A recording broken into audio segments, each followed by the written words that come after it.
Alors, un avant-dernier sujet, le dernier sujet avant de tomber sur Kbalimé, je pense, hein, c'est la dernière fois, il y a eu dans notre pays une délégation américaine. Il y a eu une délégation américaine qui est passée, dirigée par le responsable de la commission des affaires étrangères au Sénat américain, M. John Tomaveski, qui est passé au Togo du 25 au 28 et qui a pris contact avec l'ensemble de la classe politique. On a vu des photos publiées par la SG de la présidence, qui est pratiquement aujourd'hui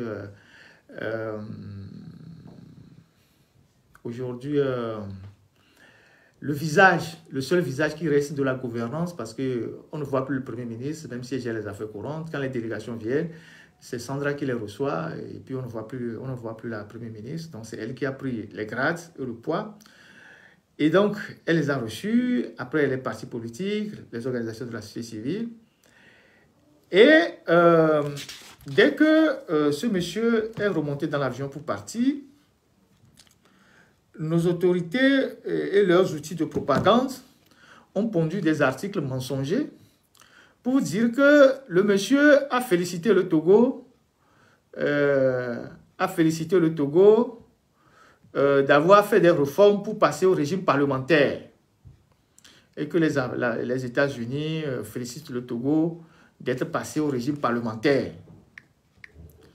Et ça a été repris par des outils de propagande du régime, en commençant par Republic of Togo, qui est une boîte de propagande et de diffusion de fausses informations. Elle n'a jamais été... c'est le site officiel, en plus, qui diffuse, qui fait de la manipulation, de la propagande.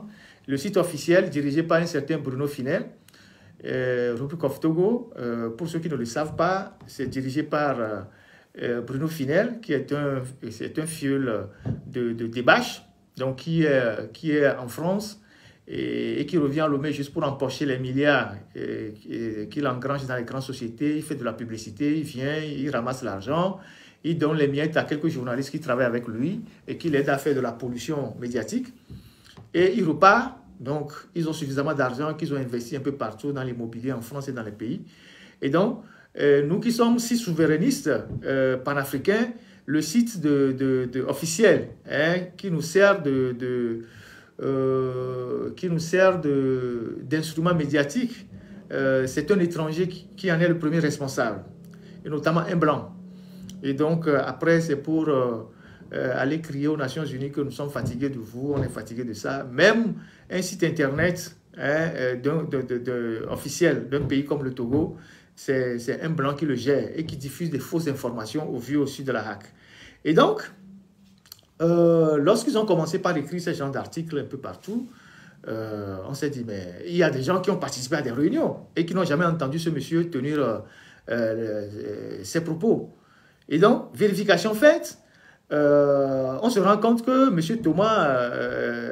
John Tomaveski n'a jamais prononcé la moindre phrase pour féliciter qui que ce soit d'être passé du régime présidentiel vers le régime parlementaire.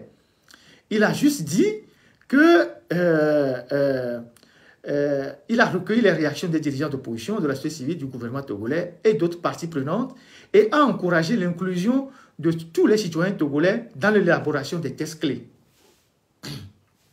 C'est ce qu'il a dit. Et c'est ce que l'ambassade a mis sur son site. Ça veut dire quoi? Ça veut dire que ce monsieur a constaté que la modification des tests clés de notre pays, ça veut dire la loi fondamentale, n'a pas fait l'objet d'un débat public, d'un débat national impliquant tous les acteurs.